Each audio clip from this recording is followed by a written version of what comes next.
And first off, I'd like to just note that we do have microphones, so when you speak, please make sure that your microphone is on so that we can record those. Secondly, if you have a cell phone, just make sure it's turned off or on silent. So we can call the meeting to order here at 9:05, and we do have a quorum. And I just would like to start with introductions. I'm Dave Betzler from Monument, Northern El Paso County. Joe Urban, Area Agency on Aging. Margaret Hunter, the Myron Stratton Home. Phyllis Huggins, Eastern El Paso. Jody Barker, Alzheimer's Association, Central Colorado. Norma Gargani, Area Agency on Aging. Francis St. Germain, El Paso County. B. Babbitt, Northern El Paso County. Dixie Herring, the Independence Center. Jerry Novak, Colorado Springs. Did we get you already? Joe Root, Colorado Springs. Carol Parks. All right, thank you, Carol. And in the audience, please just let us know who's here. Mary Ann Hamilton, Audiology at Vista Community Health Center. Amy Cutler with Community Mental Health. Stephen Walsh, Colorado Community Health Alliance. Kathy Lauderdale. Go ahead. Dixie Lodell. Okay. Kathy Lowry, Teller Senior Coalition. Regina Dusky Vista. For England, UCCSA Youth Center. Patty Wagner, Eyesight Rehab. Jay Summers and Jet. Roland Obring, visitor. I might add, Roland is my guest, and he is a candidate if he so desires to take my position here. So if everybody heard that, Jerry is saying that Roland is his visitor to this meeting and a potential candidate. So let's be extra special nice to Roland, okay? Roland is the owner of Obring Worth Civil Engineering Company, and I've known him for 40 years. Okay. Lisa Reed, Teller Senior Coalition. Sarah Rubin, Internet Area Agency. Lisa Aldridge, Area Agency. Chad Ellis, Silver Key. Bill Mullen, Park County. All right, I think we've got, Jessica McMullen with PPACG. all right, thank you. So we do have a quorum here, so and Andy Gunning, the Executive Director of PPACG, has just walked in. So on the consent items, we have two things, typically the agenda and the minutes. On the agenda, you should have a copy of that. The only thing I'd note there is that we do need to make one minor change there. Under 5E, the provider presentations, we'll make those the first part under Part 5. Instead of having them wait through all the other material, we'll have them first, then we'll have the actual business of the council here. So, are there any changes, or aside from that, changes or modifications to the agenda? If not, let's look at the minutes as well. The minutes are there for the previous meeting on October 25th that was held up in Monument. Jody. Thank you, Dave. I'd like to note that I'm listed in absent for last meeting. I'd like to update that to present for last meeting. Okay. So I had to sit next to her. I have nothing to do Give a with witness. Are there any other changes or additions to the minutes? If not, it's just by consent, so all those in favor of approving the minutes and the agenda with that minor modification to the agenda and the minutes that we talked about, all those in favor say aye. Aye. Opposed? Okay, so we passed on to that. Public comments. This is the opportunity for the audience, non-members, to have their couple minutes to talk to us. Jessica. Jessica McMullen, the PPACG Policy and Communications Manager. I'm actually up here to follow up with an item on your minutes. At your last meeting, you had some discussion about the strategic plan and how it incorporated the feedback we'd received from the RAC. Part of that, I'm 99% sure you will have noticed that in the board packet, those comments received section didn't include a lot of the ones I got from you. And the reason why is I automatically included them. They made really good sense. They simply clarified statements. They did not change intent. And anything that fit into that category that I thought just made sense immediately went in and the board didn't see to approve or deny. So if there is anything that was still missing in that final version, please take a minute to look that final version over. It is on the PPACG homepage, or you can request a copy of it, because we did try very hard to include every comment possible, and the board did review all of the suggestions that did slightly change the intent and did take some of them, although not all of them. So that's my public comment on it. Any comments or follow-up from members and what Jessica's provided? The only thing I'd note would be that as we go forward, the next time there is an opportunity for comments on the rest of it, if we do, from a council perspective, individual members, but hopefully maybe as a group, if we have collective comments, hopefully they would be, here's what you got, and here are the ones that check that were included. So there's a record of what was actually submitted and what was included. I think that'd be very helpful. Any other comments? Thanks for that clarification, Jessica. Are there any other public comments? If not, I don't. Yes, Lisa.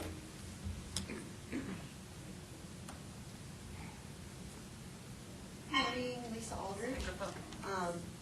I sent out. Mic on. Mic's on there. Can you hear me now? Yes. Okay, great. So I sent out a Survey Monkey, and some folks had said that they didn't get it for the prioritization of the services. So I just resent it this morning.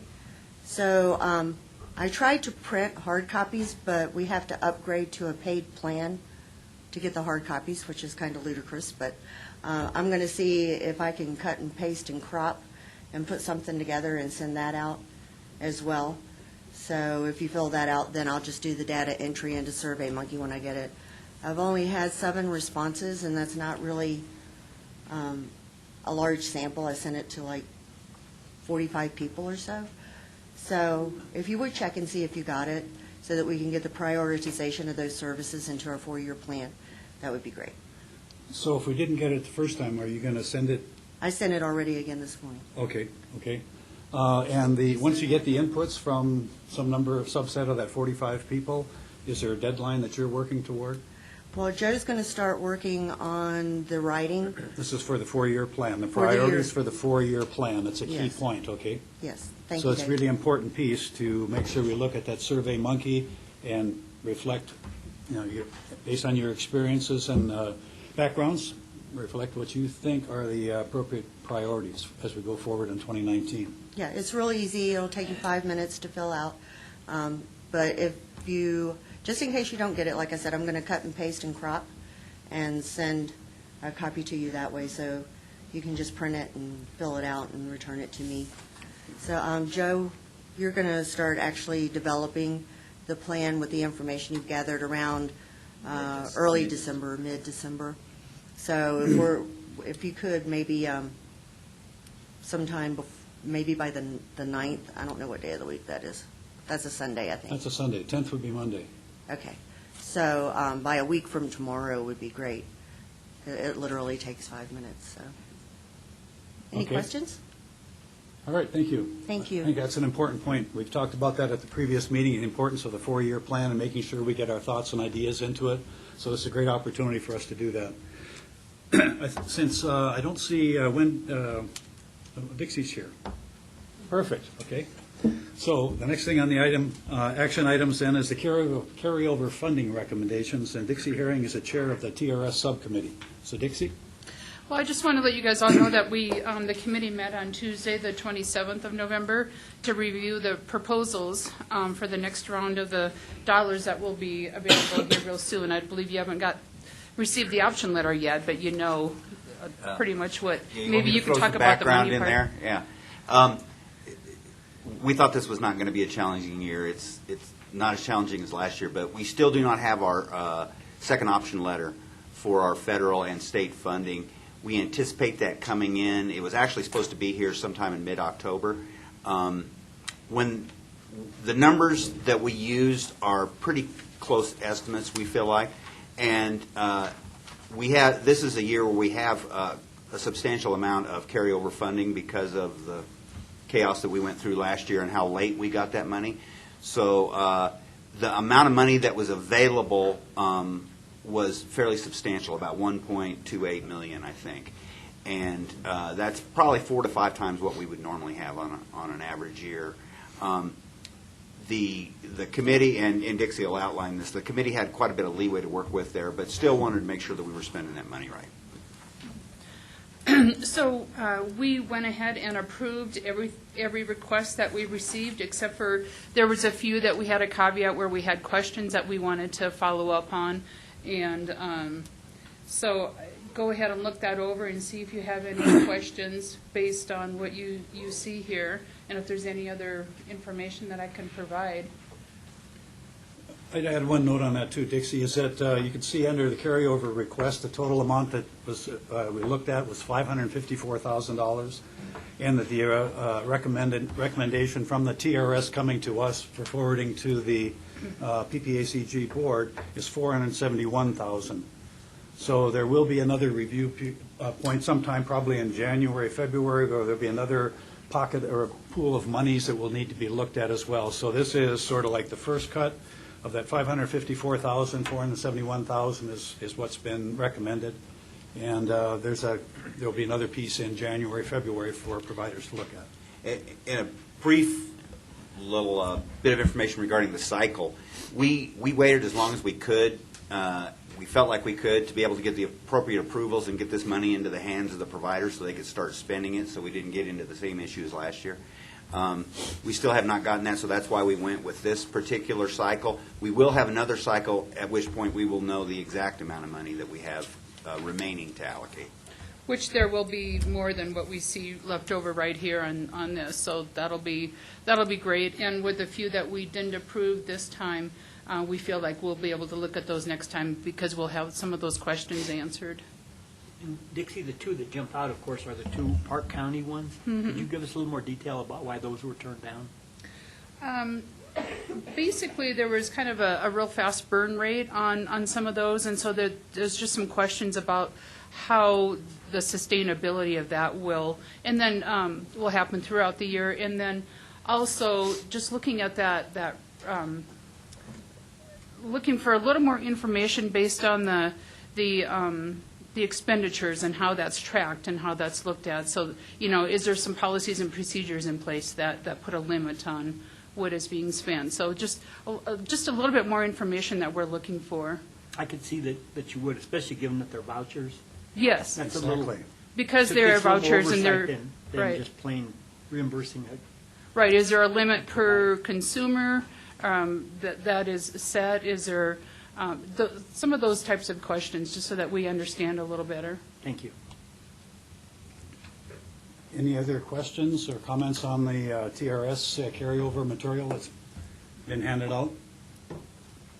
I move approval. Jody?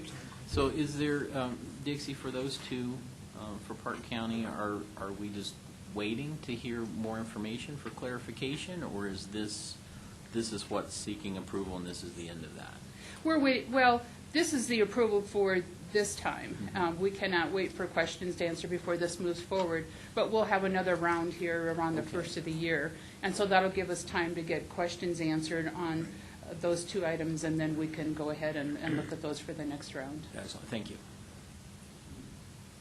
Any other comments, questions?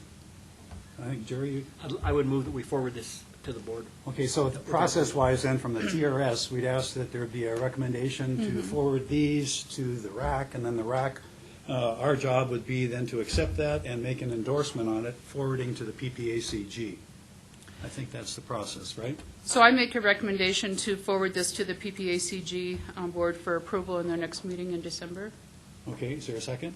Second. Second? Okay, identify. Did you get the names? Okay.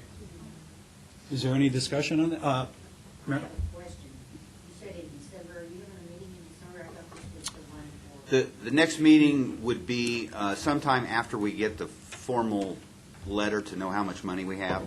This is a convoluted process. This is a piece of information we normally would have gotten in June. Last year we got it in April. We anticipate that we should have it in the next couple of weeks. So sometime in the first part of the year, after the first of the year. So what we're trying to do is trying to get it from the RAC to the PPACG in the December meeting, so they have that they can resolve it. Right? That's the idea behind it. The December meeting is the PPACG board meeting. Not ours. This is our last for the year. Any other comments on the motion and second that's been made? If not, all those in favor? Jody, do you have a question? I just need to note, I do serve on the board of Community Dental Health, and so just want to put that out there in case anyone has a concern there. Or OCI, I'll right? be voting for the entire. Yes. Okay. Thank you. Thanks for that clarification. Anybody else? Okay, the motion's on before us now. All those in favor, say aye. Aye. Opposed? Perfect. Thank you very much, Dixie. The TRS has got a big job, and they did a very good job on getting this information together. Okay, so if we would now, we'll move into the information items. Again, this is a minor change, so if we'd start with Peak Vista, Mary Ann Hamilton, to give us a presentation on material aid audiology. Good morning. I'm Mary Ann Hamilton. Most of you I know, and I just celebrated being with the program 10 years. All So it right. was 10 years ago that I started when it was over at Congratulations. DSC. And as many of you know, we housed it out of here for a couple of months. So, and then over to Peak Vista 9 years ago. So anyway, I have just so enjoyed doing it, and it's been wonderful, the support that you've all given the program. Thank you. The sheet that you all have, our accomplishments this year, one of the things that I've noticed we've really improved on is where the referrals are coming from, and we've really encouraged people to get their hearing tests and submit it with their application, so we can see, gosh, this person really needs to get in and get hearing aids. And so because of that, we're getting a lot more referrals from Memorial Hospital, the audiologist there. They do not dispense hearing aids there. So she's been very much a part of sending referrals over. And then some of the ENT, the ear, nose, throat doctor offices in town, they know about us and will send people over. And then more recently, I've been seeing hearing aid dispensers in Colorado Springs. When they see people that cannot afford a hearing aid, they're saying, oh, well, okay, here's another place that you can go. So seeing a lot more of that lately. Another accomplishment this last year really has to do with the technology and hearing aids, and just being able to fit people that have more difficult hearing losses. And again, that the rechargeable hearing aids that you approved for this year are so appreciative of myself as well as the people that I've given them to. And you approved 4 sets of rechargeables for this year, and right after the approval, Phonak, our hearing aid supplier, ran a special, and they called and they said, we can do a buy one, get one free.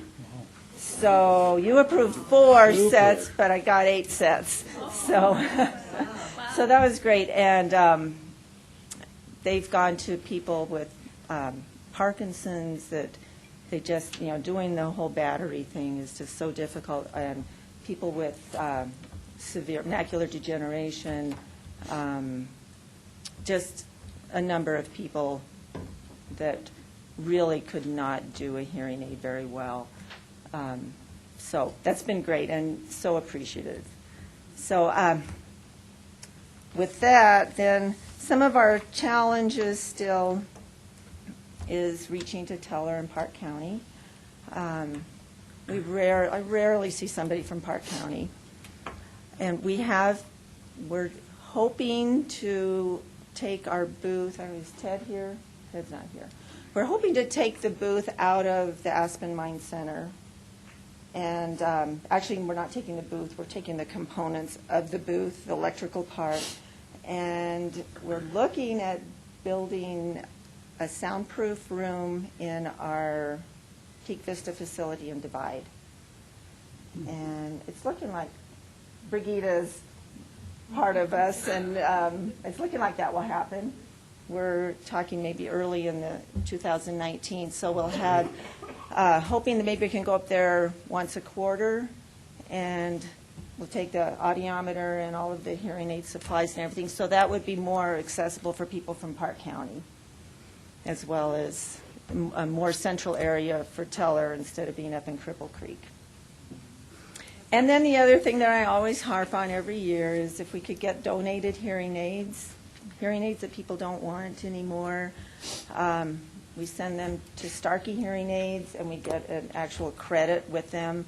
So when people need hearing aid repairs or ear molds, we can use that credit for those services. So anybody can collect hearing aids, and if you want to bring them in here and then give us a call and somebody will come by and pick them up, it'd be great.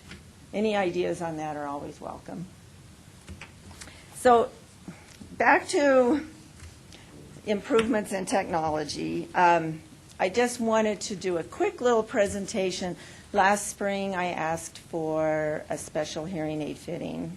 Our hearing aids normally that we get for the program from PHONAC are at a deep, deep, deep discount. And they have a certain line of hearing aids, and they're $249 is what the program pays for each hearing aid. But I've been seeing somebody for 10 years who has unilateral deafness. And we have talked for 10 years about what we could do to help her hear better, because she's a pretty active person in the community here in Colorado Springs.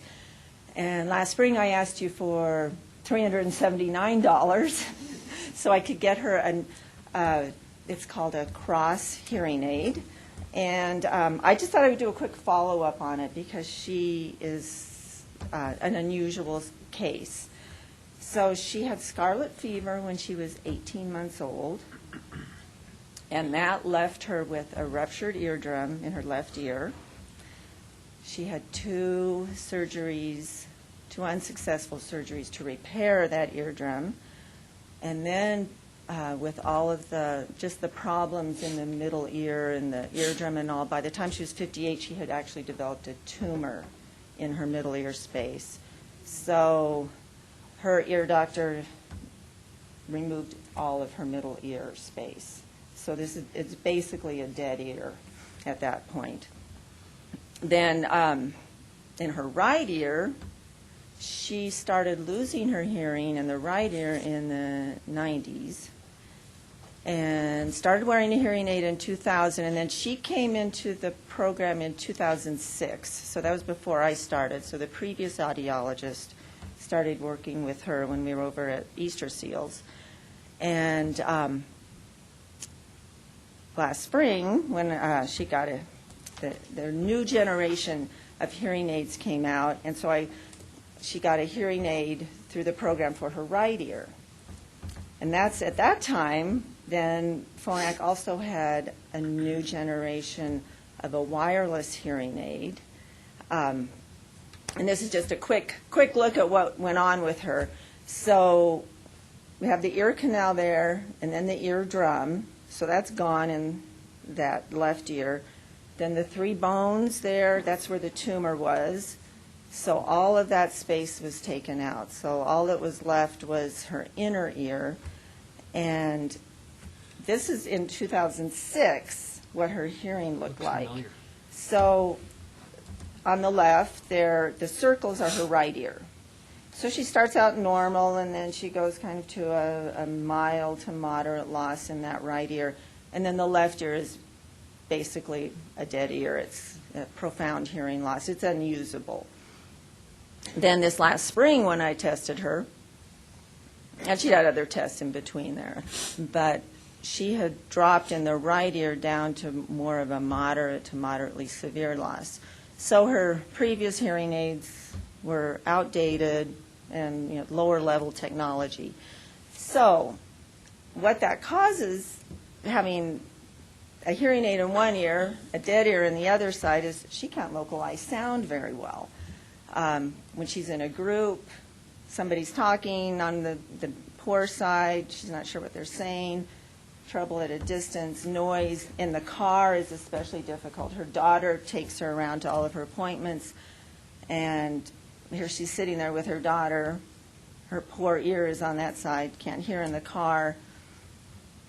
So what has been around for a long time but has really changed in technology because of wireless technology is a hearing aid. It's not really a hearing aid, it's a device.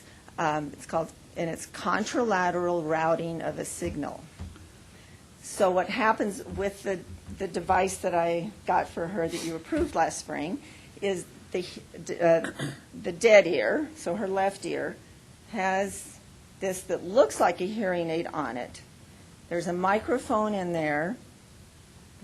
The sound is picked up on that side, and then it's wirelessly sent over to the hearing aid that's on her other side. Has been going on for a long time, but it used to be very poor technology. We used to have to run an actual wire, hide it under somebody's hair, and run it over to that side. It just didn't work very well, and a lot of people did not care for the sound.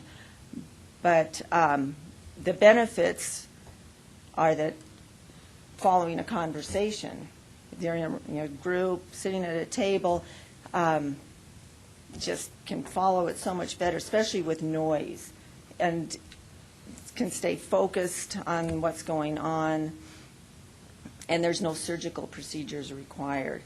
And as that part of it, I have encouraged her to go see an ear doctor because she is a perfect candidate for an implant.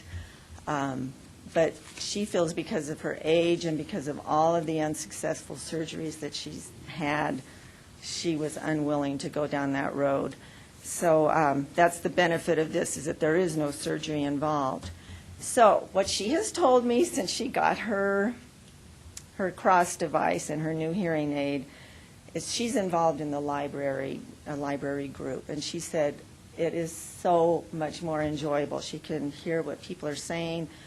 When she goes into a restaurant, she can hear her daughter when they're in the car. She is absolutely ecstatic, and she just has said to me, she said, please tell them thank you for allowing me to purchase this for her. It's really improved her life quite a bit. So that's all I had. I just wanted to update you on that, and thank you again for all of your support. Appreciate it so much. The people that I see, sometimes they're crying. They always say, please tell whoever made this possible, thank you so much. Wendy, did you have a comment? Well, no, just on your question about suggestions on how to do, perhaps collect. I wish I'd heard 3 months ago. Although Jody will probably be glad I hadn't. Because you might want to consider talking to the Boy Scouts of America, because there are some young men who are looking for Eagle Scout projects. I would love that. That might be something that you might be able to, it doesn't be for a nonprofit. There's very strict guidelines as to who they can do projects for. Uh-huh. And this would definitely fall within those guidelines. But currently our son's working with Jody with the Alzheimer's Association, so he's happy I hadn't heard about your new before. But that would be something that would be very beneficial. I know that oftentimes they do projects where they gather, or they do blankets for, cancer patients in the hospital or things like that. This would certainly fall into that category. Well, that would be great too. And I'm not familiar with Boy Scouts. I don't know. Is there like a head place in Colorado Springs, over or? on Fillmore is the local office, but the requirement is that the young man really does need to lead the project, so he would need to be the liaison with you. Okay. What you need, coordinate, how they would get the news out, how they would gather them. So they really need to be the coordinator Okay. for the project. Mhm. Basically, project Yeah, manager. it's a wonderful opportunity for them to kind of finalize all those leadership opportunities they've had over the years.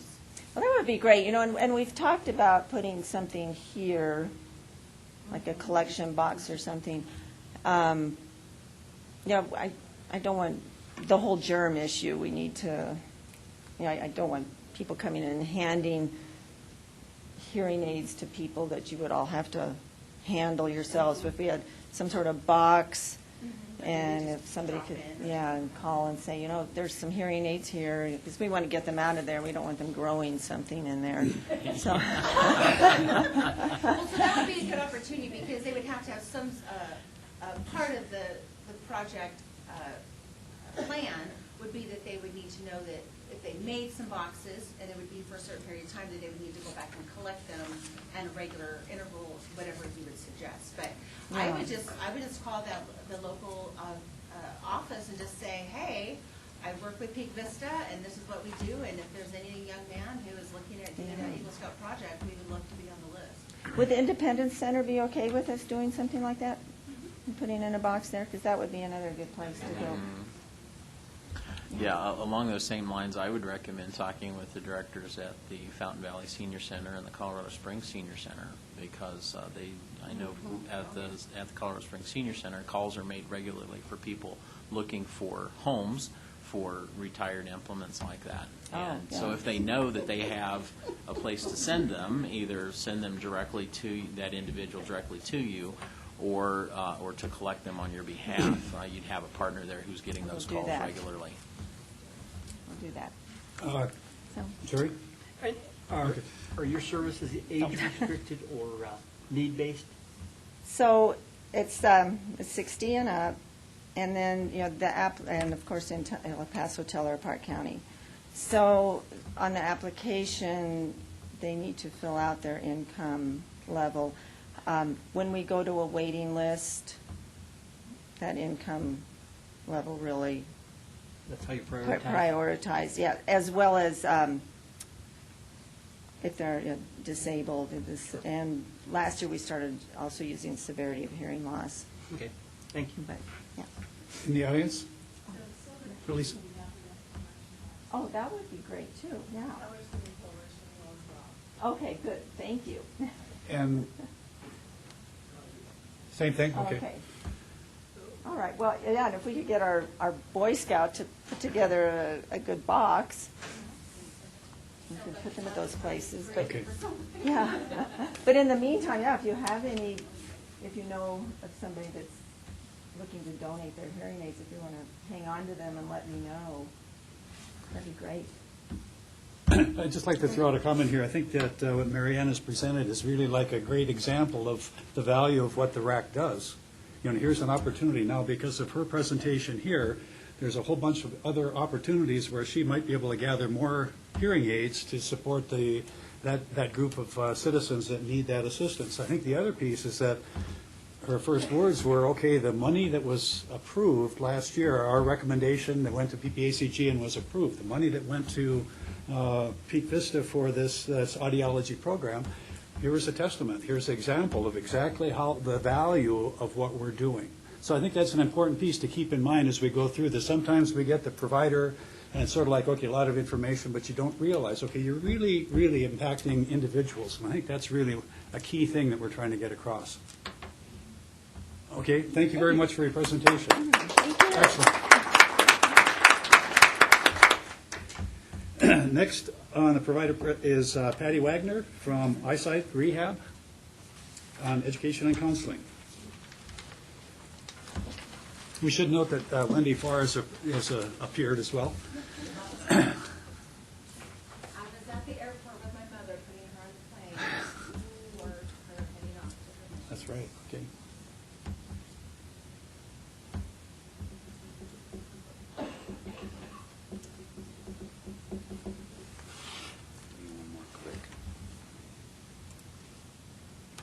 Thank you. Okay. Well, good morning to you all. I am Patty Wagner, and I am with Eyesight Rehab. There's only two of us, Tim Richard and myself. I only worked with the State of Colorado Division of Voc Rehab for about 25 years, serving individuals with visual impairment. Worked primarily out of the Colorado Springs office. Tim also worked for DVR for about 12 years. And basically, we're just starting up with the grant this year. We have, right now, 10 clients. We anticipate a huge need beyond what we could meet. For those of you who don't know, the Division of Voc Rehab used to serve homemakers, which would encompass seniors to help them live independently in their own homes. It was under Department of Human Services, Now it's under labor, and it is only those individuals who can be served through DVR need to maintain employment or be looking for work. So there's a huge hole for those that are seniors or younger individuals who, for whatever reason, are not seeking employment but are needing skills of independence. I wanted to, what I'm going to do is probably try to go through the slides fairly quickly because I know I'm on a time limit and I have a lot of information already I want to impart to you. I would ask if anyone, I don't like reading slides, but is there anyone who won't be able to see them? Because I'll be happy to read them. Raise your hand if you feel like the need for me to read through slides. No. I'll briefly cover. So basically our services are for blind and visually impaired. We do personal adjustment training. Both Tim and I have different qualifications and some overlap. We're nationally certified by our certification body, which is ACVREP. Tim has a brand new certification that only came out in the last year for assistive technology for the blind. It's called CADIS. He's also certified for orientation and mobility, and you'll learn what that is as we go through the slides. I am certified in orientation and mobility, rehabilitation teaching, and also low vision.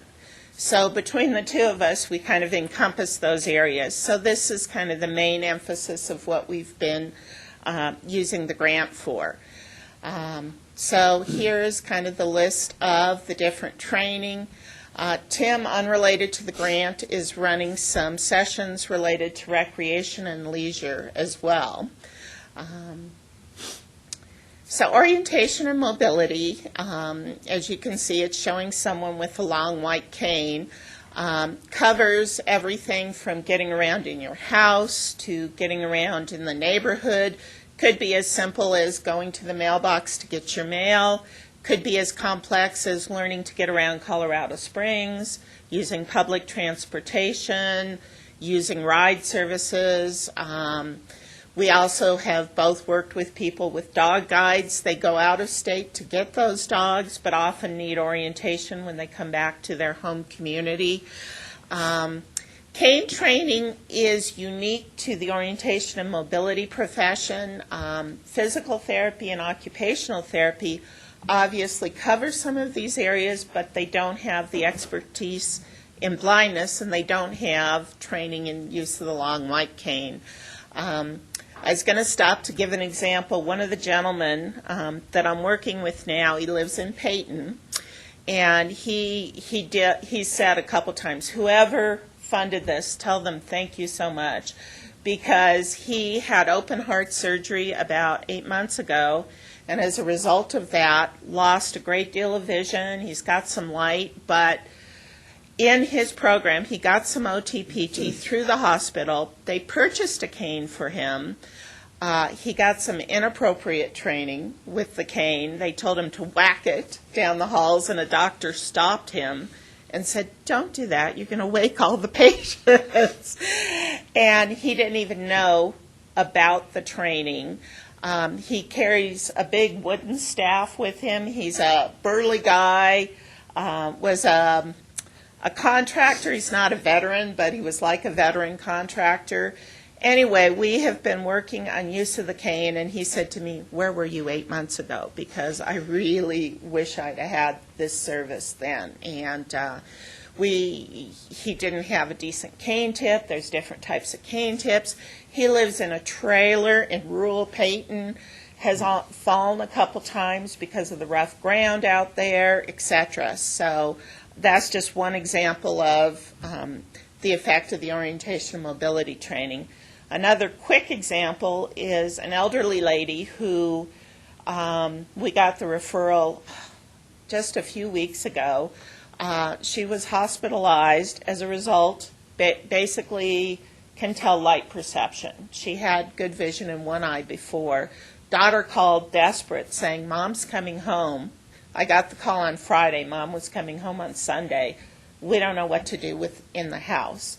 So we're kind of doing a team effort. She has physical therapy, occupational therapy, and then I'm in there working with her too, and the three of us are trying to work together to get her the most, because as you can imagine, going from vision to no vision in 1 week is quite overwhelming.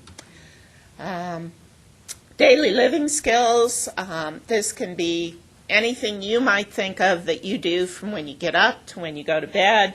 And if you can picture, how would you do it? How would you cut up your vegetables if you couldn't see? How would you tell your clothes apart? How are you going to pay your bills? All of those areas are encompassed in daily living skills.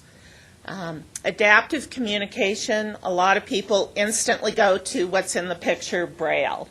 In reality, especially for the elderly population, that's usually not a first choice. Braille is something that we can instruct in. It is very time-consuming, and we have a good resource, Hadley. It's not called Hadley School for the Blind. They've renamed themselves. I think it's Hadley Foundation, but they have a free through-the-mail training program where you are matched up with an instructor that you can talk to. But again, a lot of the time now we're looking at if they're already having computer skills, iPad skills, smartphone skills, or in need of that to manage some of this. Had a referral from the Independence Center in Teller County. They had obtained through a grant an iPad for a man, but he didn't have a lot of training and use of the iPad.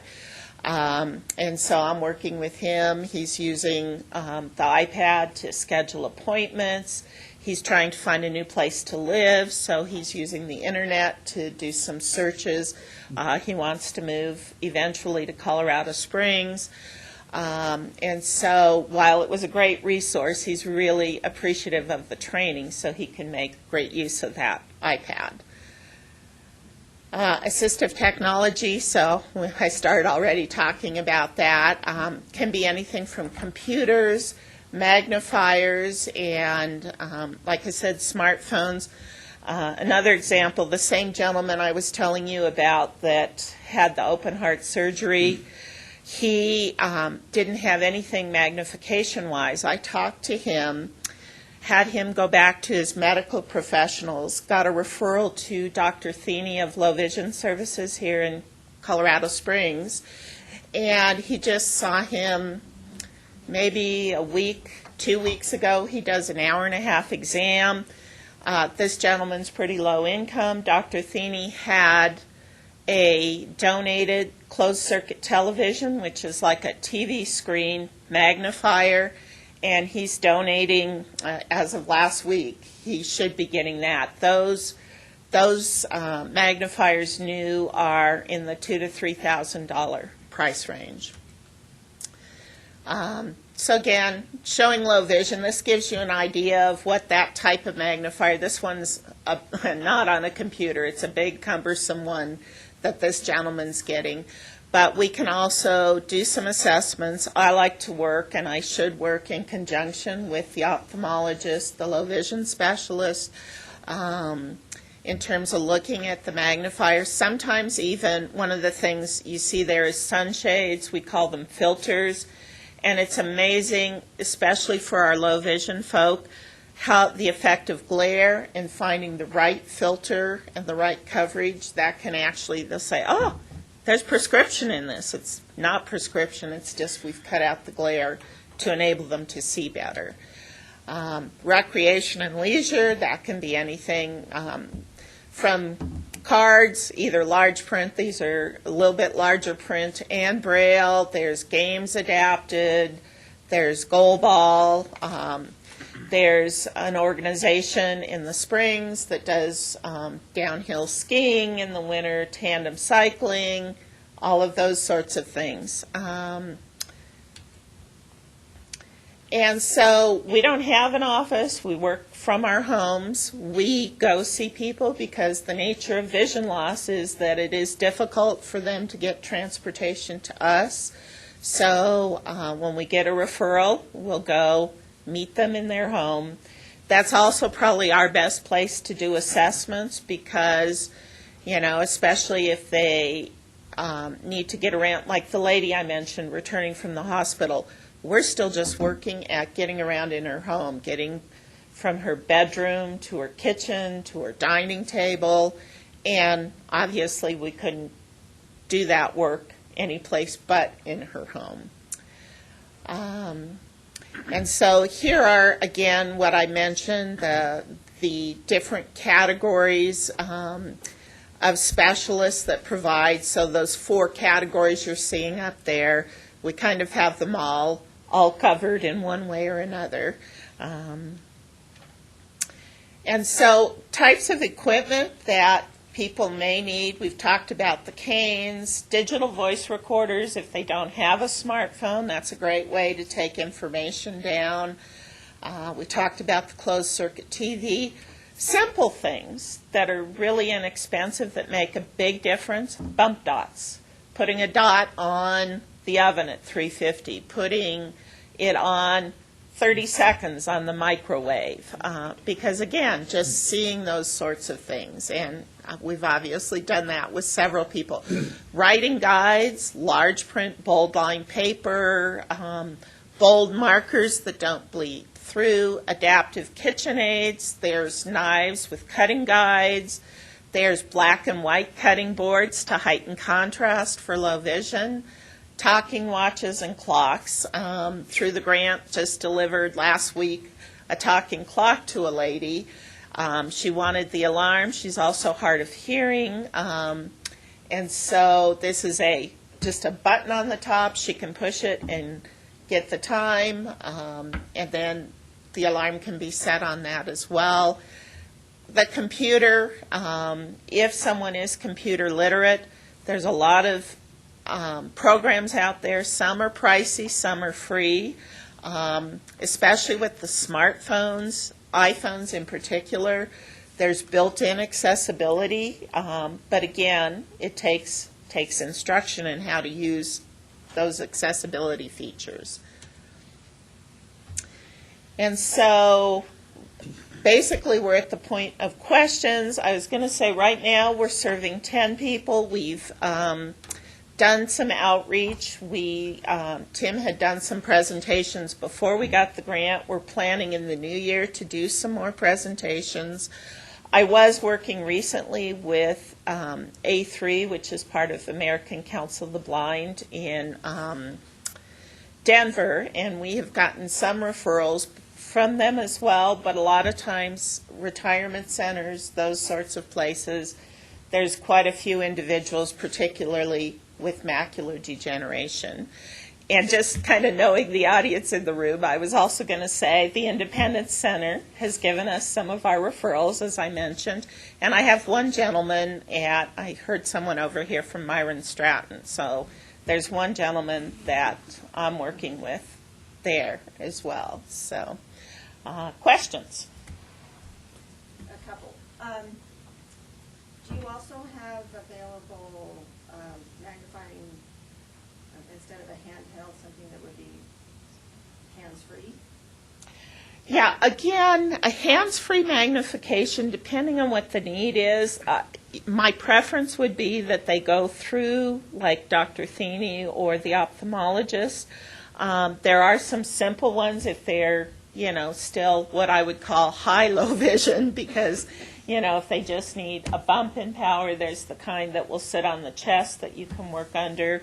There's also portable video magnifiers, and when I was with A3, we were able to provide those. We could get those for they retail for $500 or $600. We could get them with a wholesale account for $310. They're like a CCTV, but they're small, and you can take them with you, and they will magnify to the higher ranges. The problem is if you're in somewhere in the neighborhood of 2x to 5x magnification, handheld and stand magnifiers work reasonably well. When you get into the higher levels by conventional magnification, for example, the gentleman I mentioned who's getting the CCTV, for him to use a handheld at the strength of 10x, which he would need, He has to hold it to his eye and hold the paper there, and he's getting a letter at a time. So that's when these more expensive electronic magnifiers are really the functional way to go. My other question was, how does one refer to you? Well, as I understand, you can, when you're in the system, you're able to do internal referrals. I have business cards. I'm happy to give you my business card as well. So either way, we have, I don't think we've made connections with Peak Vista. I have done with the Senior Coalition in Teller County, and obviously the Independence Center has given us probably 3 or 4 of our referrals thus far. So, yes. I have 2 questions. One, you mentioned being able to differentiate clothing. How do you do that? Well, there's several different ways depending on how many pieces of clothing, who's helping with clothing. My favorite one is a gadget called the Pen Friend, and it's about, I want to say it's a $150 sort of gadget, but it works on more than clothing. You have labels that you can stick on to clothing, and then you can record on the labels. So some of it can be organization in the closet, Right. tops here, whatever, and feel. If you have one corduroy top, you can tell that's different. But you may have 3 tops, one's blue, one's black, one's whatever, and on this label you can say things like, this is the blue top that Jackie gave you 2 Christmases ago that you like to wear with your black dress skirt. Anything that really matters, as opposed to just, this is a blue top, There's other ways. There's buttons that are different shapes. Not my favorite because that involves sewing them in. If someone else is helping with clothing, you can label the hangers. If someone has had a vision loss and knows Braille, there are Braille clothing labels that you can sew or pin on. I usually recommend pinning those on and taking them off when you wear them, just because they're metal and not very comfortable to wear. But, yeah, variety of ways. Right, and then my second question is, we do sometimes get phone calls here where people do want to donate some type of magnifying equipment and so forth. Do you accept those kinds of donations? Yeah, we would love to get those donations. So, Thank you. you're welcome. I might add in, Eyesight is one of the new programs that we funded this year. We took a commitment as an organization last year that anytime that the funding was available, we wanted to put a particular emphasis on new programs, and this is a perfect example of why you want to do that. There's so many things happening out there, so many people doing good work, and just because they weren't funded the year before, we don't want to exclude them. So we're really happy with that relationship. Other comments? Again, just a reminder, when we do the prioritization for the 4-year plan, again, that would be one of those things we want to think about too, the new programs, the things that perhaps are not necessarily reflected already. So thanks very much, Patty. I think it was very worthwhile. So we're now to the point where it's officer nominations, and I think this will be where we have our membership chair, Wendy Farr. Since I wasn't here again, I apologize, but Do we need a microphone? You need to get you a microphone, Wendy.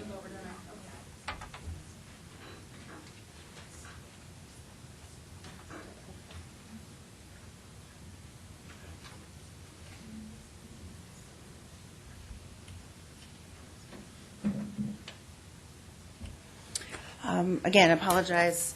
When your children grow up and move on, it's this warm feeling in your heart, but when it's your parents that you're putting on a plane for a year and a half and hope that they do good and they're so proud of you, it's a little bit different. So she is on her way to spend those 18 months in Boston helping on the Mayflower Society project. So it was a tender moment today, letting her go. So again, apologize for that. So a couple of different things that we have to do. First of all, we have our officers, and we also have one nomination as a new council member as well.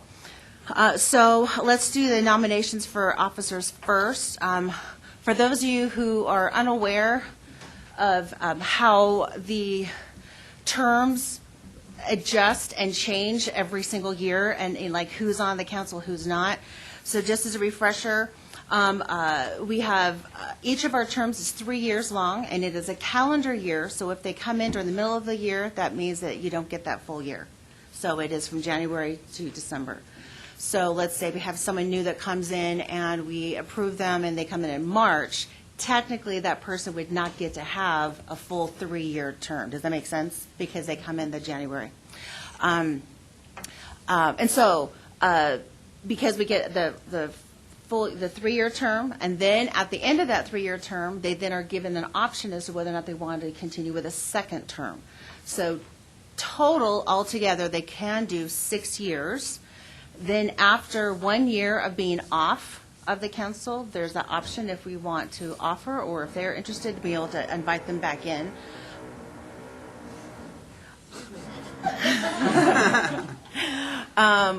That's ironic. So, which is why you get stuck with me all the time, because I've come back on after being off for a year. So that's how it works. However, what becomes kind of confusing sometimes is that when we have officers and other people who are serving, based on where they are in their individual membership cycle, affects how it might be for the officers for that year and for the next coming year. And so, and because of some of those changes, we have a few council members who are rolling off. And so therefore, that's why we need to have some new officers. So hopefully that explains a little bit more. It's not because people don't want to. It's because of, situations have changed. So, for example, since my mother just stepped on a plane, she is no longer going to be able to serve as an officer, since she has been the second vice chair serving for this last year. So, again, reasons for change. So I, as the membership chair, would like to propose for this upcoming year as our officers, as the chairman of our advisory council, Dave Betzler; as first vice chair, B. Babbitt; and as second vice chair, Phyllis Huggins. Do I need to have? You don't even need a nomination if it's coming from the... Oh, it's coming from me. Oh, so that's what I'm doing. There you go. No vote? Do we still have a vote? I think it's just a consent. Oh, Are okay. there any discussion on that? Any serious concerns about any of those names? Yeah, that would be. B's going, please don't say anything. Yeah, yes. Yeah, he wants to say something. Did you want to make? Well, let me. I would like to just add a little bit of a caveat here. This is probably my 11th or 12th year now as being membership chair over the years. And one of the things that with our previous directors, I know this year I didn't have the conversation with Joe about that, but Dave and I had a lengthy conversation about it. And one of the things I have felt very strongly about is that when we look at the officers, as wonderful as my service and Jody's service and those others who are as professionals who serve on the council who are not technically within the age of those that we serve, I personally feel that those who are serving as officers really do need to represent those that we are serving, which is why we tend to search out for those who are in that area or have a significant influence on and those that they serve. For example, last year, Margaret has done a great job as the vice chair on behalf and with the efforts that she's had with Myron Stratton Home and all that. So, again, just a little bit of explanation, just the importance of that. So those are some of the reasons for why those were the suggestions that Dave and I decided to go with. So now we do have something that we have to vote on. So the membership committee has met as best as we could. And we have had a new application, actually an application we've had for a little while, and but due to all the changes and things like that, this is the best time that we were able to get an interview. So we interviewed Dixie Wodell. Raise your hand, Dixie. I can see her. I knew she was on the other side of the column.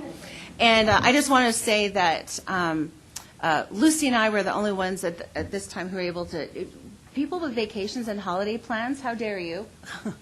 And, but I had seen her application and had looked at it several times, and I have to say that she, both Lucy and I were overwhelmed at the incredible experience that we are going to be able to glean from her background. She spent many years, I'm not going to say how many, Dixie, working in the long-term care industry, actually as a nursing home administrator in the mid-'80s and forward. And part of our conversation was in great depth about how things have changed. And she really was, as an administrator during the time when all of those rules changed. And so having that historical perspective as to how our industry has really moved forward, I am really excited about having her be a part of this, just with her background and her interest in being a part of the senior industry and having an impact on other seniors. I wholeheartedly, and as a decision by 2/3 of our membership committee, would like to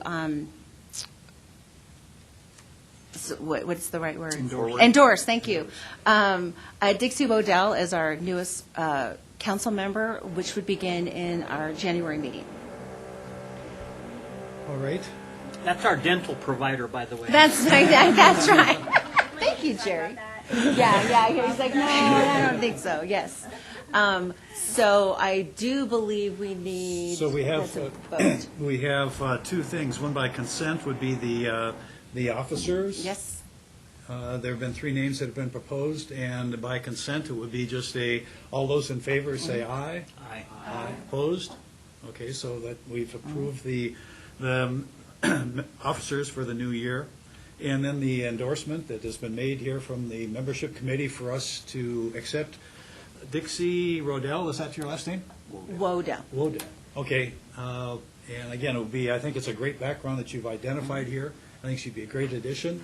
And we do this one by consent as well. All those in favor of accepting Dixie Waddell as the new member, say aye. Aye. Opposed?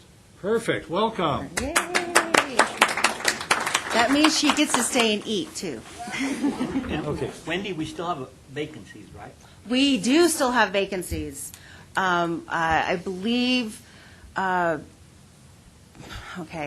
I think it's 4, since we've made one replacement, since my mother has had to resign, and we've had others who, due to, whatever situations that have come up, either are at the end of their 3 years, or their first term, and decided that not able to, or not the right time for them to do a second term, or at the actual end of both terms. So Jerry is an example of that. Margaret is an example of that. My mother obviously resigning.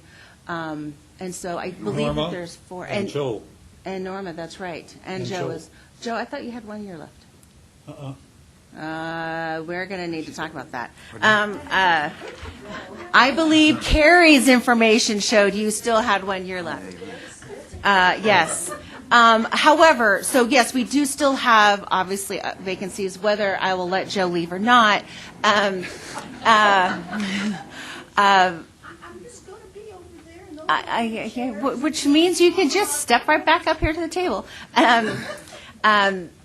It is a commitment. Obviously, all of you who are sitting around the table know what the commitment is. So I'm reaching out to those in our community who may be a good fit for what it is that we do. And also those who are visiting today.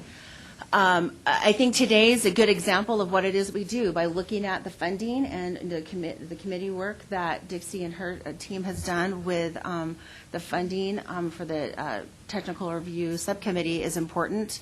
There's a lot of work that's done by the staff, but ultimately it is our responsibility to oversee, look through, put a stamp of approval, and feel good about who we represent and the people that we serve. So finding those in our community who would be willing to participate with that is very important.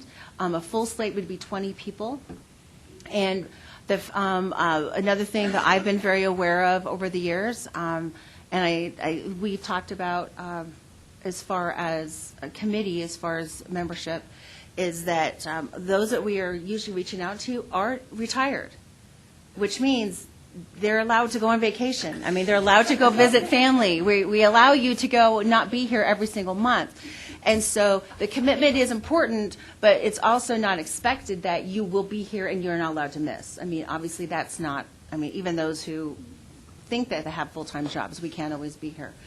So a commitment is important, but also recognizing that, you know, there's some leeway as well. So if you do have anyone that you can think of who's appropriate, I know Lucy's had someone who she's been trying to get with the application. If I believe I sent out application to everybody. If not, remind me if I didn't.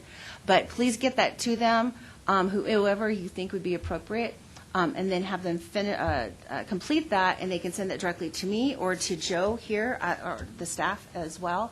And we'll get that moving forward as far as where we need to, as far as the committee to be able to do those interviews and so forth.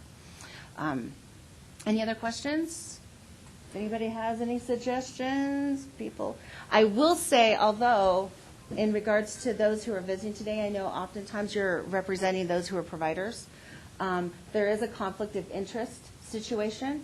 And so if you are working for an agency, and we are doing a vote that would involve some kind of funding, you would need to obviously not participate in the vote for something that, yes, exactly, for your particular agency. That doesn't necessarily mean that you can't still participate in the other areas. However, in all of our work, I'm going to just try to move that a little bit. In all of our work, we have people that we encounter, whether it's another senior who is involved with your agency, that maybe isn't on your board, but are definitely someone that is involved and cares about this, you know, the other people in their community. That's the person we're really looking for. So if you know of anyone in that capacity, we would be grateful for those recommendations. They're welcome to contact me again, or to Joe, or to anyone on the council. We can get you the application. Okay? Thank you. I'd just like to thank Wendy for pulling together the membership and to serving without compensation for all these many years on doing this.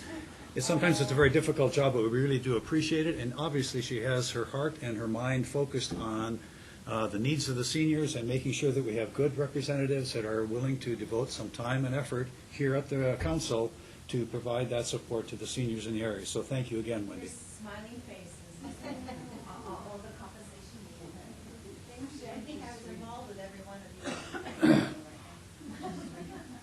Okay, so the next thing is the four-year plan review process on our agenda.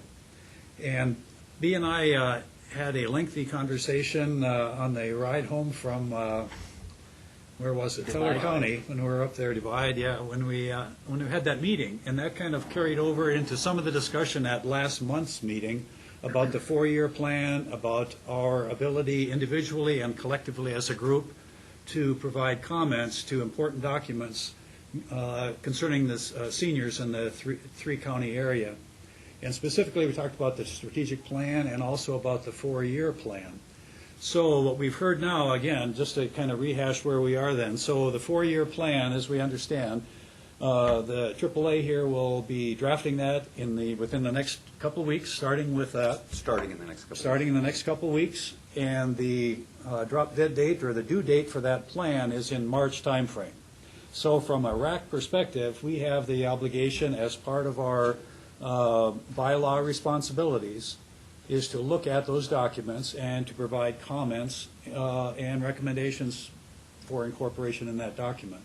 So that means that we have basically January, February timeframe to be able to look at that document, digest it, and come up with thoughts and ideas about things that are need to be emphasized more strongly, things that might not be addressed, those types of things. So that's really the role that the council has here. If you look at the bylaws, I mean, it says that we have the advise and consent, advise and recommend to the board of directors and the staff action on matters regarding development of an area-wide system of coordinated and comprehensive services for older persons. Continues that one of the subsets there under the purpose, advise on all matters relating to the development and implementation of the four-year plan, annual updates, and revisions related to the same. It says the council shall also review Title III budget and all revisions prior to their submissions to the state agency.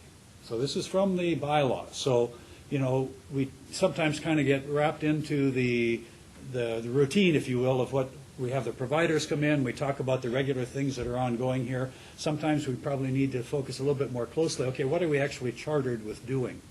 The other subpart of that is that we need to advise and recommend on the policies and procedures manual of the AAA, and review and comment on community policies, programs, and actions affecting older adults, conduct of public hearings, representation of interests of older persons, and encourage involvement of older persons. So that's all in the bylaws for what we're chartered with doing. So the reason we brought it up at this point is that at our last meeting we had fairly a good, solid conversation. I think lots of people commented about, okay, so how do we get this information in? How do we ensure that the thoughts and experiences and expertise that individual members have is reflected into the council, then going forward to the AAA and to the PPACG. So, B and I, like I said, we had a lengthy discussion. We've exchanged a couple different emails. I had extension, I took the upon myself to put in a bunch of comments on the current four-year plan, and I provided that to Jen and Joe and Cynthia Kia, just to say, okay, here is my thinking on things that currently are in there and perhaps things that should be in the next one. What it points out to me, and I don't want to monopolize this, I really don't, but I think it's an important piece that as advise and consent, we really have to address that. So it's a matter of, okay, so how do we do this going forward? We have this immediate challenge in the sense that January, February, we have to look at the four-year plan. So it appears to me, after discussion with Bay at some length, it's like, okay, so there are a couple of different ways we could do that. We could say, okay, here's the plan, the new one, once it's done. So starting in January, we have maybe 2 or 3 weeks where individual members would look at it individually, come up with their own thoughts and ideas. Somehow then we'd have to try to capture that multiple perspectives into a document or into a version that we then, the RAC, could finalize and then forward to the AAA to go to the PPACG. That's informally. Ad hoc, we could say, all those that would like to participate in doing that. And maybe there'd be 4 or 5 people that would say, yes, we want to do that. So that would be a similar process. It'd just be those 4 or 5 people that would take a look and do due diligence on the draft document, and then come forward with that to the RAC, and we would go through the same process to move that forward. So those are 2, informally, and then this sort of the small group, informal, unstructured, if you will. The more structured piece would be that maybe we have a temporary subcommittee. By the bylaws, that is one of the options that we can come up with. It has a 6-month term, and the chair has to report to the board, to the PPACG board. We've established a new subcommittee, and here's what the terms are for that. Here's the responsibilities, if you will, for that subcommittee, and here's where we're just announcing that it's there. At the end of the 6 months, probably in the June timeframe, we terminate that subcommittee. So that subcommittee then would be, in effect, the benefit of having the individual inputs as well as that informal group, but in a little bit more structured format. I guess the other point that I would say, and again, I'm not trying to influence it too much, but that temporary subcommittee to me is probably the optimum way of trying to move forward. Dave, what do you think? I mean, could you kind of elaborate on some of our discussions? Right. I think one of the things we're looking at is trying to give more structure to our input rather than just at the meeting, where you might make a comment or two. That rather by establishing either the temporary subcommittee or the ad hoc committee, one of the two, I think we would get a more a small group of people getting together and bringing in all the various perspectives so that then we would have more of a structured response to the 4-year plan.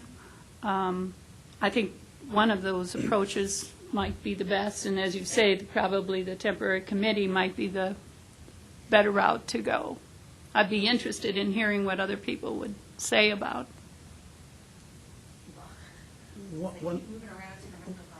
I actually also, as we were talking about membership, Dave and I had a conversation about this that we wrapped up in the same conversation. And I think I am probably the person who has more as a historical perspective as far as the council is concerned.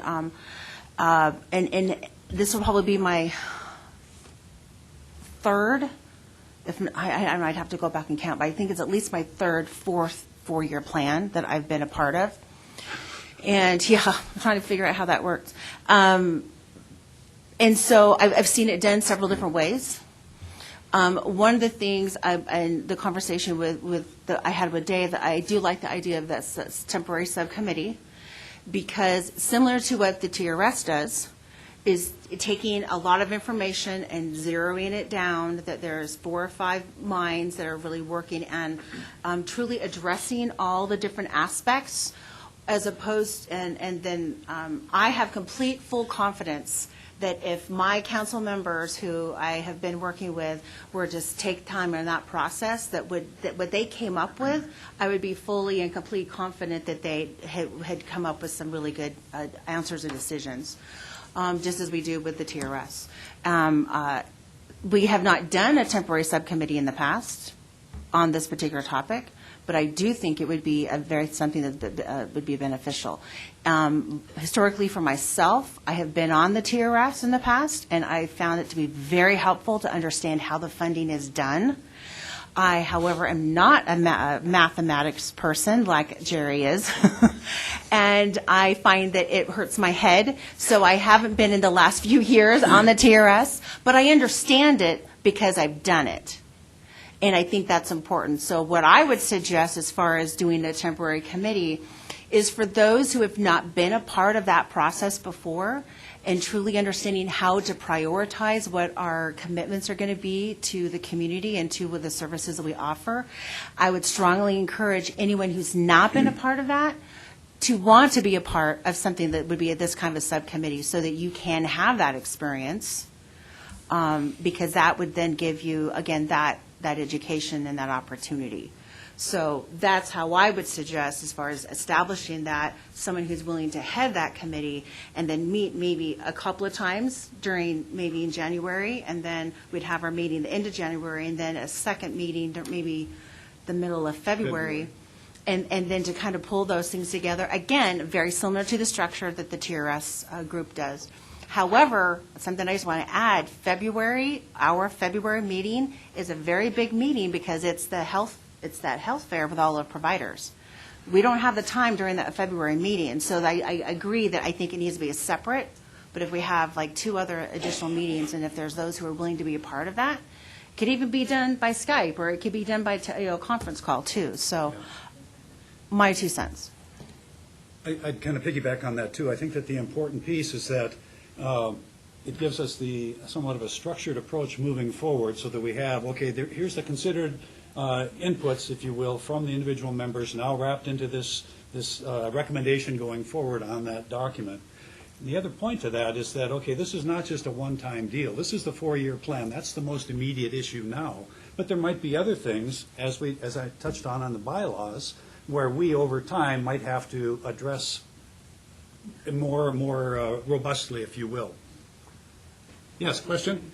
Lake George Fire, we've been going through a bunch of documents, the board, and we're putting up the thing in a Dropbox. I don't know how she did it, but you basically put a document up there and you can make comments on it. Those that are can sign in, and you can make comments, and it gets updated basically in real time. I don't know how she did it. The secretary said it. Right there. It's been very handy. Yeah, there is. It's a Dropbox. There are a number of different applications, if you will, where you can put the document in and everybody comments and feeds it back. But it still gets to the point somebody has to pull out the individual comments for those documents, put it together, and move it forward. That's why we're talking about the process of what we're doing here. We need to have some better process, if you will, for being able to review documents, capture the inputs, and then as a body make those recommendations forward, rather than just, what do you all think? Okay, great, let's go. We have to be a little bit more structured is what I'm advocating here. Jerry? It's easy for me to endorse the temporary committee because you can't draft me to be on it. I won't be here. But I think there's some other benefits to that aside. I mean, it's an intimidating document when you look at it. But that subcommittee can bust it into pieces and say, and assign different members of that subcommittee to give input on that. I think that system would work really well and be efficient too. I like the idea, I'm not sure what the gentleman's name is, about the idea of this additional comments. However, you don't want 12 or 15 people making those comments. And so again, it goes back to the suggestion that if there is that subcommittee and you have 4 or 5 people making those comments, that's a perfect way of being able to meet together, assigning out the different parts, and then being able to make those additional comments, but being able to still tailor it down to something that's actually manageable. And so I think that's a great idea. Right. So do we need to make a suggestion? Joe had a question before? Yeah, A comment? this is a subcommittee of the RAC. Correct. A temporary subcommittee, Temporary term of 6 months. Yeah, and I think that's, there is value in collective communication and collective wisdom that we individually do not always come up with as sitting at home, being distracted. And when one person's values and perceptions add depth and value to the rest of the comments and the perceptions. So I think that the subcommittee is obviously, in my mind, a really productive way of going, Okay. making this work in the basis of our community efforts. Okay. So that, I would value that. So I think what I'm hearing, seems like we have consensus that a temporary subcommittee is the way to go. I think the authority as the chair, I think I can appoint the chair and the members. I mean, call for nominations or call for volunteers, if you will, but I think it's the chair has that responsibility to say, okay, Wendy, you've got membership, and Dixie, you've got TRS, with the blessing of the council, obviously. So I guess we need to have just a consensus. Volunteers, you can appoint directly. Okay, are there volunteers who want to be on this temporary subcommittee? Jan, B, Jody, others? As chair, I'm on there unofficially, but, I mean, in a non-voting role, but, yeah, that makes 4. And then we have a number of members that are not here. So I will call, I think we'd like to keep it probably 4 or 5 members, something like that, so it's somewhat reasonable. So if we had captured those names, so it's Jen, Jody, B. Was there another one that I missed? I'm on there. Okay. And I'll talk with the 3 of you so far and see who could love to be the chair of this august group. I'd also say that I really do appreciate the comments. I think that the meeting last month was very, very useful in the sense that it got us to the point of individually and then I think collectively realizing, it really is important that we have an opportunity, sort of a regular opportunity or a structured opportunity to provide inputs to these documents and to provide advice to the AAA and the PPACG. I think that's an important role that we have to play, and perhaps we just need to kind of keep that in mind as we move forward in the new year. Dave, I would just suggest that for those who are not here from our other counties, so even though I know we got Taylor represented, I think it would be a great suggestion that to reach out to them, and even obviously they're not going to be able to personally be present at a meeting. There's no reason why they can't do it by phone and be able to participate. And I think having someone, whether it would be someone from Park County or something like that, to be a part of that, I think that would be really valuable. But again, that could just be done by a conference call. Right. A cell phone Or on on Skype, a like you said, or something speakerphone like that. it certainly does the job. Okay. So let's have a consent motion here then that to form a temporary subcommittee focused for the next 6 months. It's focused initially on the 4-year plan. There could be other things that come that subcommittee's way, but that's the immediate thing that we have to kind of concern ourselves with. So with that, all those in favor say aye. Aye. Opposed? Wonderful. That's a huge step forward, I think. I really appreciate all the comments on that. Dave, I might say something just relative to the timeline. It sounds like the middle of March is a long ways off, but it is a relatively compressed timeline due to the fact that it needs to, and I guess one of the first questions that this committee will likely have to answer is at what point do you want to be involved? The research has been done since midsummer. We've been gathering information. I think that ship has probably already sailed in terms of initial input. The writing part, which I'll be starting on in about a couple weeks, I would love assistance on that if you'd like, but it sounds to me more like the RAC is going to enter in on the review and revision process. I think on the draft. Right, so you're looking at probably sometime mid to late January, and then it needs to be ready to go to the February RAC meeting in order to make the approvals to get through. Right. So you got about a 3 to 4 week time period there probably in the middle. Okay. Any other thoughts, comments, reactions on that? Okay, great. Again, I think it's very useful that we have taken this step, and I think it's going to be worthwhile going forward. Next on the agenda is Director's Report. Sure. Just a few quick things. Wanted to make everybody aware that we have posted the Program Development Administrator position, formerly Carrie's position.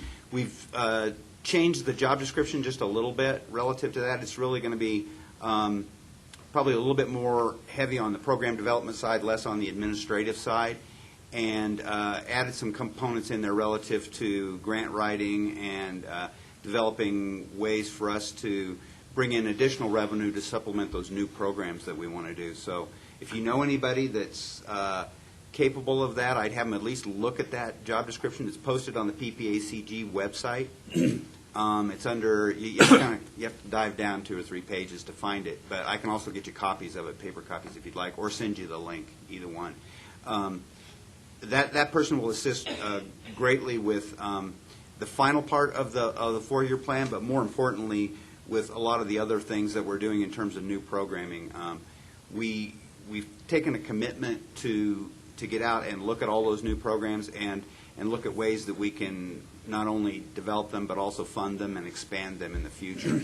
And there's some great opportunities for grants and things coming along that we just haven't had the capability to address given our current structure. I got yesterday the population estimates came out from the state demographer's office, and I'm going to have to change my stock speech that I always do. We are no longer the largest county in the state of Colorado. Those 6 zillion millennials that moved to Denver have rocketed Denver County over us by about 2,000 or 3,000, it looks like. We are still the largest over 60 population in the state of Colorado. So I think that's something to note, and we are very close. Our region, being El Paso, Park, and Teller, is also very close to one of the largest regions that the AAA serve in Colorado. So it's we still have one distinction. Let me put it that way. There's several legislative initiatives coming up. As most of you know, the session starts in early January. The hard work is being done right now. So if you're not a member of Colorado Senior Lobby, I would encourage you to get on their website or even listen in to some of those calls, because right now is when all the work is being done and they're figuring out what bills they want to write. Lots of things that affect seniors. Probably the one that's the most prominent would be the homestead exemption. But there are lots of other things that are going to directly and indirectly affect seniors. Pharmaceutical cost limitations, lots of other things coming up. And then the last thing I wanted to mention is we are working very closely with Innovations in Aging and have agreed to take more of a leadership role in the senior portal. I think we've talked about that in the past, that one of the things that came out of the age-friendly process in Colorado Springs was that a lot of people didn't know where to go to get the information. There are lots of good resources. Silver Key does a whole bunch of information and assistance. We do a lot of information and assistance. But what we're trying to do is bring together not necessarily a point where you get all that information, but a point where you go to find that information. So what I mean by that is a lot of times people don't really know what they want, and they need a little bit of help in working through that. So this would be a web-based project, what's called a landing page, where you could Google senior resources, Colorado Springs. You would get to this landing page, and it would help you triage through that very difficult process. Bea is shaking her head because she has to deal with it 2 days a week. Yeah, and a lot of times the folks that call don't even really know exactly what they want. So this would be an attempt to kind of simplify that process going forward and make it easier for the consumer to get there. And we are acknowledging that it is web-based. It's just the best way that we could approach it. So if you have any interest in being involved in that, I'd love to hear your ideas. We're kind of in the infancy. Many of you know this started about 2 years ago. The age-friendly process made this recommendation, but now we're kind of in the point of looking at exactly what do we include in that, and how do we get that information out to people. Any questions for me? Yes. Demographics, are we going to get a copy of that? Of the state demographics, I'd be happy to copy this for you or send you the email, either one. It's also on the state demographer's website. I don't know if anybody or how many people in this room get on that website. It is one of the most amazing things that you will ever do. They have data on top of data, and you can break it down by pretty much any facet you want. Great piece of information. All right. Thank you, Joe. Appreciate the information. So from the chair's report here, I guess what I'd start with is that we thought about getting certificates for those people that are leaving or are stepping down from the advisory council. We're not able to do that, but I think what I'd like to do is just kind of highlight, in fact, that we've got a number of people that are leaving. Wendy's already talked to that. But I'd like to give each of the individuals that are leaving that are here opportunity to sort of reflect on their time here and perhaps, their farewell remarks. I think that would be worthwhile. So, Jerry, if we could we start with you? Sure. To go back a ways, I've been very active in the Housing and Building Association for 40 years. I was president in '89. We decided back then that if there's one segment of the population that doesn't do well when we are doing well, and I'm speaking of builders, developers, suppliers, consultants, in that whole business, it's the aging population. So we decided that's what we should give something back to. I'm not sure if we still do it, but we used to give all the proceeds from the Parade of Homes to Silver Key, and to the aging. Pat's shaking her head. I've served. She wants it, though. She would like it. And so I had both of my knees replaced about 7 years ago, and my therapist was a guy that some of you know real well. I just lost his name. Max Morton. He was my therapist, and he was termed off about that same time, so he asked me if I would serve, and I came to a meeting or two, and then that's what got me on to here. But I must say I've served on many, many committees, a lot of city and county committees. I was on Silver Key's board when Mickey Crashauer was there. But this is one of the most rewarding ones. And that's what I've told Roland, that I've gotten much more out of it than I've put into it. And it's really been fascinating to see how the needs are served. And the TRS is an excellent committee.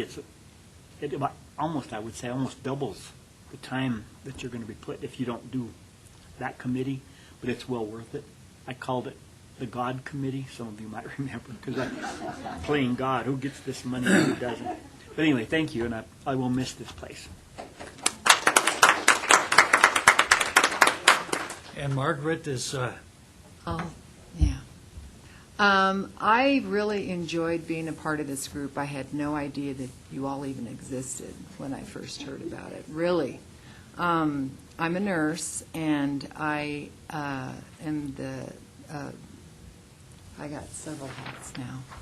At the Myron Stratton home, I supervise the nurses and resident care, and so it's been important for me to know that what all you do and what I've learned. I served with the TRS group the first year that I was here, and it was very overwhelming, and a lot of it was over my head, but I stuck in there and I tried to understand, because I'm not a numbers person either. I'm more a people person and a nurturer, and so, but I do appreciate the opportunity, and Thank you very much, okay? yeah.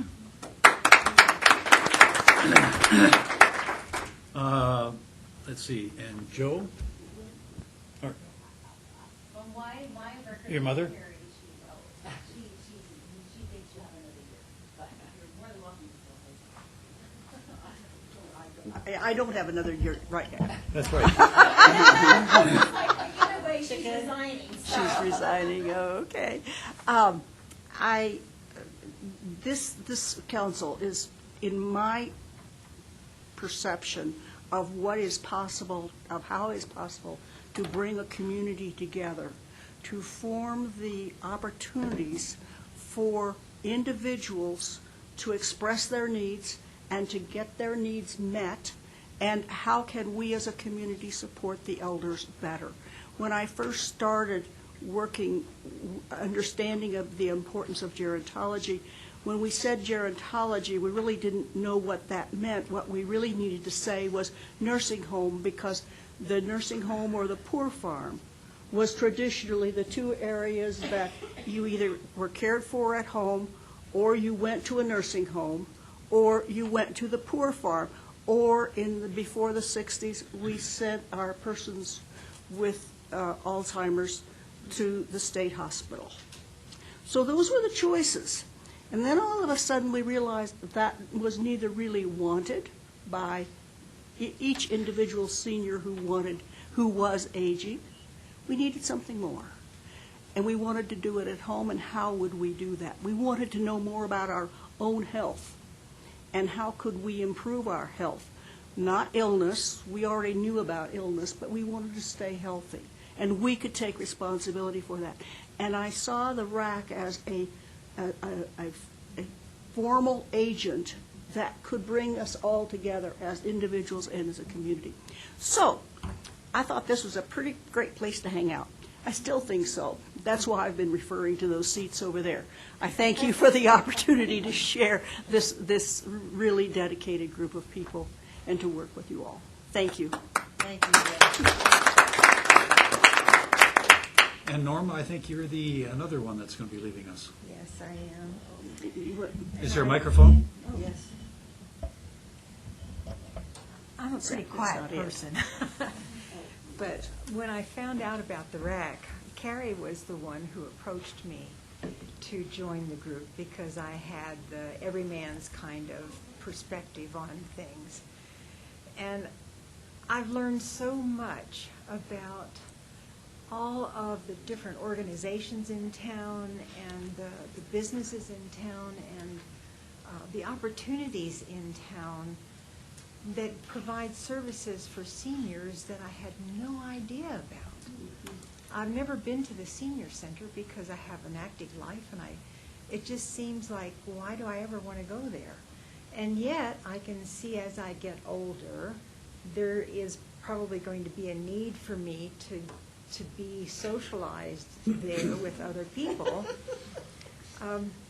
And I'm at an age now where I actually can start taking advantage of these things, and yet I'm still in awe that there are new things coming up with the vision and the hearing and so forth. I have friends who suffer with those issues, and I can share with them what I have learned here. And so I can't begin to tell you how much I appreciate the RAC and what you do, and that I was just a small part of it for a short time. Thank you. Thank you, too.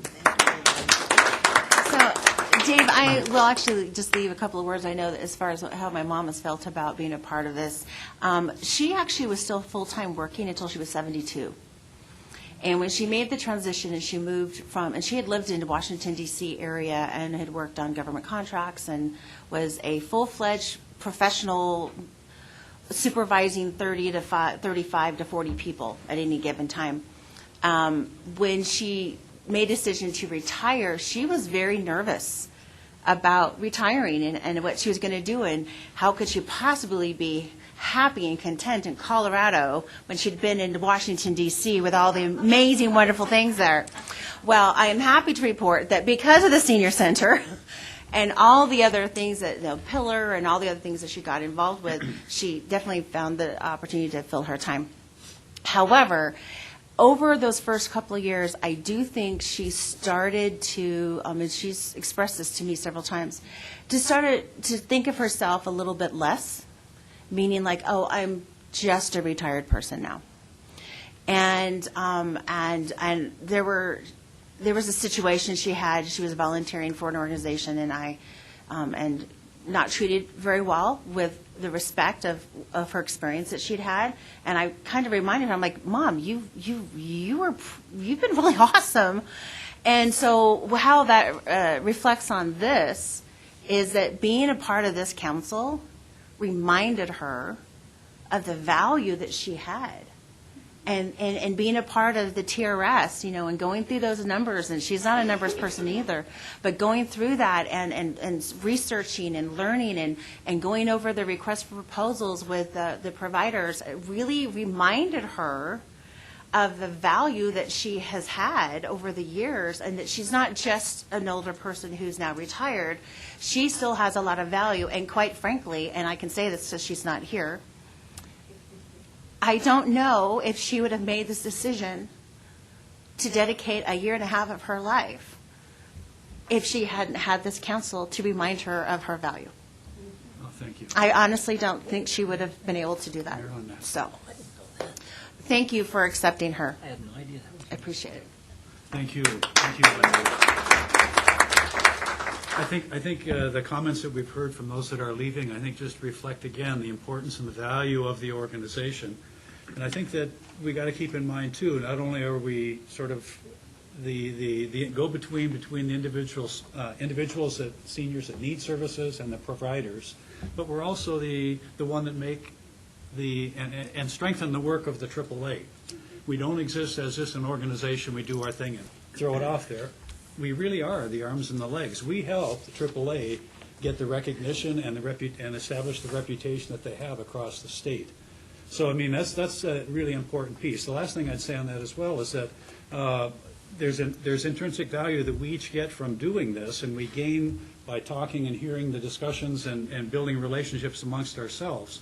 But at the same time, the other piece of that is that going back to our communities, whether it's a local one, it's a church, it's a business organization, it's a social group, whatever it is, it's sharing the information that we get, letting others know that, in fact, there's a real strong, vibrant organization that's involved with a whole bunch of really, really talented, experienced, and valuable providers supporting seniors across that tri-county area. So it really is an important piece that we keep that in mind as we go forward. If I could say one thing, Dave, I get the opportunity to visit with the other AAA directors in the state on a routine basis, usually about every other month, and we talk about RACs and supporting committees. And I think we have a very unique situation that everybody else envies. We not only have a depth of knowledge, we have a great breadth of knowledge. Oftentimes, these types of committees are composed of exclusively seniors or almost exclusively seniors who have their own knowledge base, but it may not have the current trends, it may not have all the things that are going on right now, all the new opportunities that are coming out there. Or it may be like Denver, Dr. Cog, where it's predominantly elected officials who have kind of different set of motives for what they do. I think the fact that we have that wide breadth of, you look around this table and look at the backgrounds of all the different people that are here, you realize that that's a real asset when it comes to making decisions about what we do. So thank you. And I also want to take responsibility as one of the people that forgot to make the certificates. So Can I just we will get those to you. Can I have my name tag? You may have your name tag, Jerry. We might even frame it for you. Phyllis. Yeah, I would say, since I've been on committee, it's been a trip. Oh, and how? Come out to the east and work with me.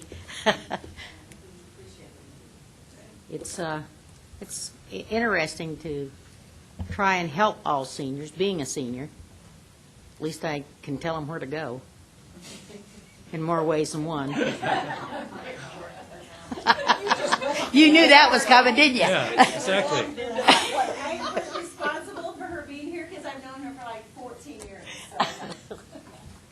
All right, so again, last couple of things I want to throw out is that we will get the certificates out to those that are leaving. Just a reminder on, we heard from Lisa about the need for the responding on the Survey Monkey, so please do that Survey Monkey. And I think the deadline was another week or so, the 9th or 10th, something like that, or a week from Friday, I think is what she said.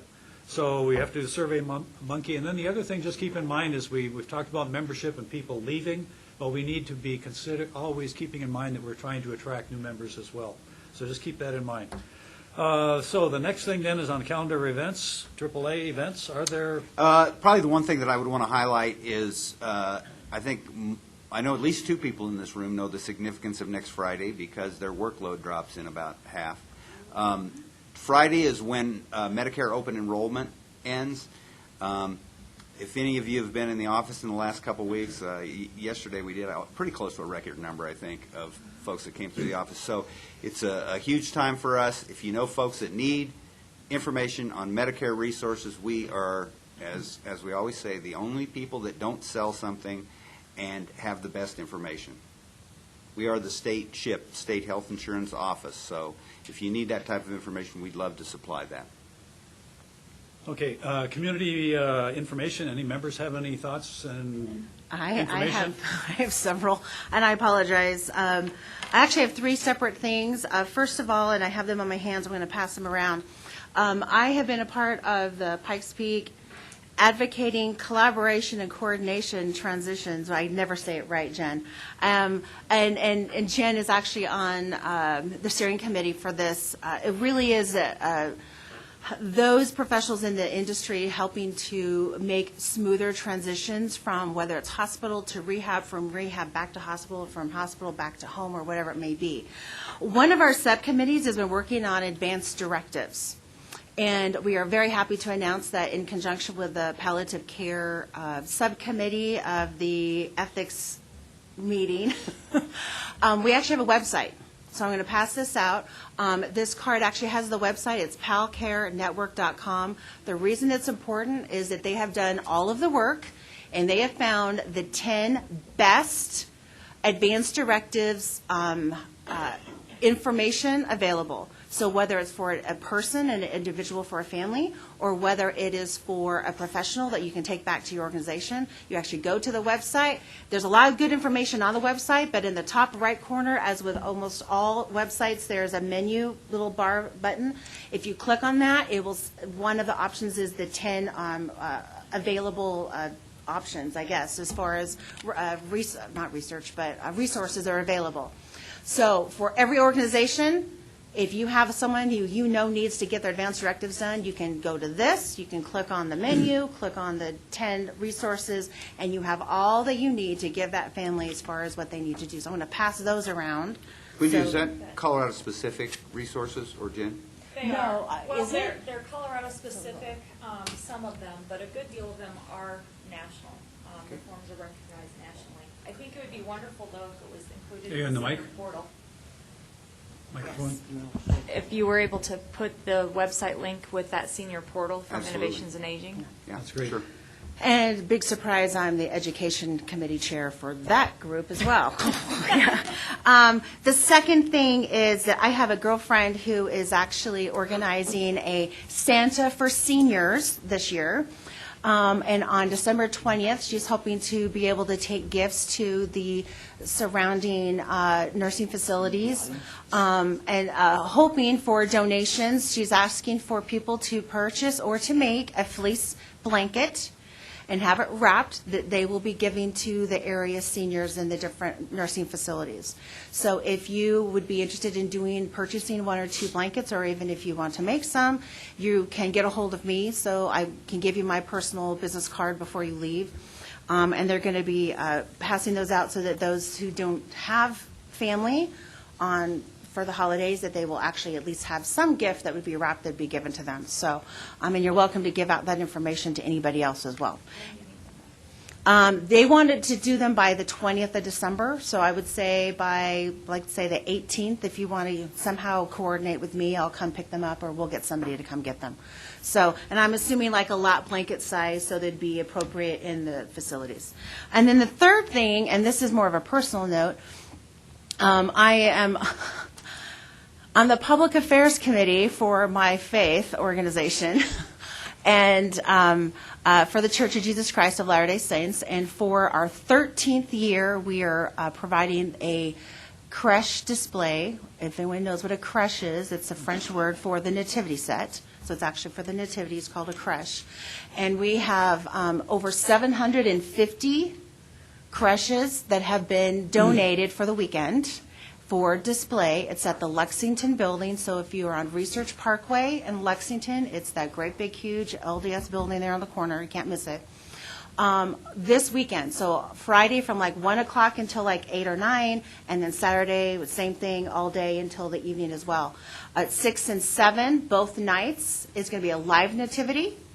And so if you want to bring younger children to come see a live little baby Jesus in the little manger, it is a wonderful event, and if that's something that you would be inclined to go to, it's also great because it's free. So there's no cost to it. I've actually sent the invitation to all the area assisted livings as well as the nursing facilities, because this would be great activity to take the seniors to, something that they would really enjoy. However, if you do bring somebody who by chance is in a walker or with a wheelchair, I would suggest not coming in those evening hours, because navigating around the smaller children might be a little bit more difficult. So this weekend, November 30th, and then December 1st. If you have any questions, I can also give you the exact address if you want it. I'm done. Cody. I just want to say a big thank you to all the organizations who sponsored or participated in our 16th annual holiday dinner dance. And there are a variety of people who came and participated, had a wonderful dinner and danced or watched. There are several of us here who worked it, and a lot of organizations who provide all the services for that, as well as the fabulous dinner.